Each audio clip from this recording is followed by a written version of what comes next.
Waxing Xhosa Grammar Part 2, Statives. Hi guys, so in this video we're looking at something called statives, which is just a special class of adjectives in Xhosa that derive from verbs. So basically you have a very small group of adjectives that are proper adjectives, nzima and shushu and mnandi and things like that. So the rest of your adjectives generally come from verbs, and this big group of them called statives means that you're describing a state that has been reached. So when you want to say I'm hungry, I'm thirsty, you've reached the state of being hungry. So you use the verb that would mean to become hungry or to become thirsty, and you use this verb in the past tense because you have reached this state. So just to understand why grammatically it looks like a past tense verb, but we're just saying I am hungry. In English, it can be confusing if you're thinking in English while translating into Xhosa. So I would suggest to just get used to these expressions as they are. So the first three examples we'll look at are ukudinwa, which would mean to become tired, and the stative then diniwe would be the past tense of that, and it means tired. The same with ukulamba, to become hungry, and lambile would be hungry.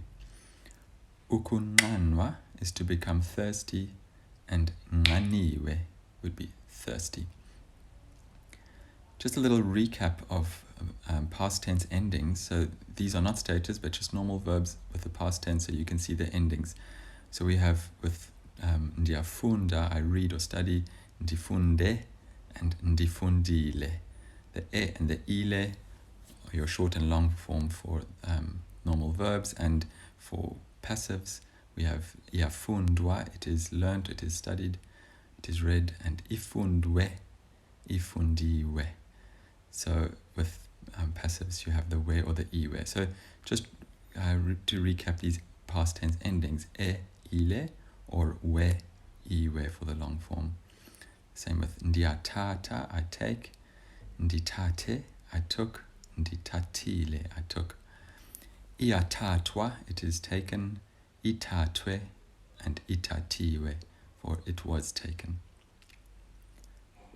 So using those endings on our statives, we get diniwe for the long form of I'm tired, and dinwe, the short form, if you want to say, for instance, very tired, ndidinwe kakhulu. And nqaniwe for thirsty, the short form nqanwe. Lambile, hungry, and lambe. Here are examples. Yo, ndidiniwe ngoku. Yo, I'm tired now. Nam ndidinwe kakhulu. Me too, I am really tired. Masiphumle, let's rest. So if you really want to know why one would use the long form at the beginning with ngoku afterwards, and the short form with kakhulu, because in both sentences something comes afterwards. But in the first one, you're emphasizing I'm tired now. You're not emphasizing now. And in the second one, nam ndidinwe kakhulu, you're emphasizing the very much, the quantifier of how tired you are. And masiphumle, let's rest, from ukuphumla, to rest. Ndifuna ukuya erestu, ndilambile. I want to go to the restaurant. I'm hungry. Nam ndilambe kakhulu. I'm also very hungry. Ndinqaniwe mna, masisele into ebandayo. I'm thirsty, me. As for me, I'm thirsty. Let's drink something cold. Masisele, let's drink into ebandayo, something that is cold. Ewe, nam ndinqanwe kakhulu. Yes, me too, I am very thirsty. Here are some more useful statives. Qinisekile would be sure. By the way, I put the dash there because this is really a root. You can't say it on its own like that. You need a prefix before that. You need the person, the subject who is sure. For instance, in the third one, onwabile sounds very unnatural to Xhosa ears because you would never hear this onwa on its own. You have to have something before it. So yeah, this is just the root. Qinisekile is sure. Balulekile is important. Onwabile is happy. Khathazekile is worried or anxious. Amgelekile would be welcome. And all of these come from verbs. If you take out the ile at the end and replace it with a, you get the root of the verb to welcome, to become worried, to become happy, etc. Kubalulekile ukufunda isiXhosa yonke imihla. It is important to study isiXhosa every day.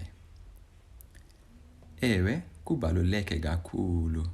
Yes, it is very important. Uqinisekile na? Are you sure? Ewe ndiqinisekile. Yes, I'm sure. Ndonwabile kuba ngomso siya elwandle. I'm happy because tomorrow we are going to the sea. Notice how the ndi and onwabile gets shortened to ndonwabile. You just drop the I from the person before a verb or an adjective like this starting with a vowel. Ipi inja yetu? Where is our dog? Ndikhathazekile. I am anxious, worried. Enkosi kakhulu. Thank you so much. Wamkelekile. You're welcome. So notice this W, because again we're starting this root with a vowel. So this U, which we'd normally have for you, and a vowel becomes wa. So they just replace it with a W. Wamkelekile. Now, in order to use these statives in a negative statement, you need to know the negative past tense of verbs. So again, these are just normal verbs. Ndihambile, I went. In the past, if you want to say it negatively, you would say andihambanga, I didn't go. So we have the andi form, which we also have in the present tense. But instead of andihambi, I don't go, it's andihambanga, I didn't go. Same with ukufunda. Ndifundile, I studied, I read. Andifundanga, I didn't read, I didn't study. So here are some more examples with statives this time in the negative. See if you can guess what they mean. Uzanati andiqinisekanga. Are you coming with us? I'm not sure. Ufuna ukutya into? Hayi enkosi, andilambanga. Do you want to eat something? No, thank you.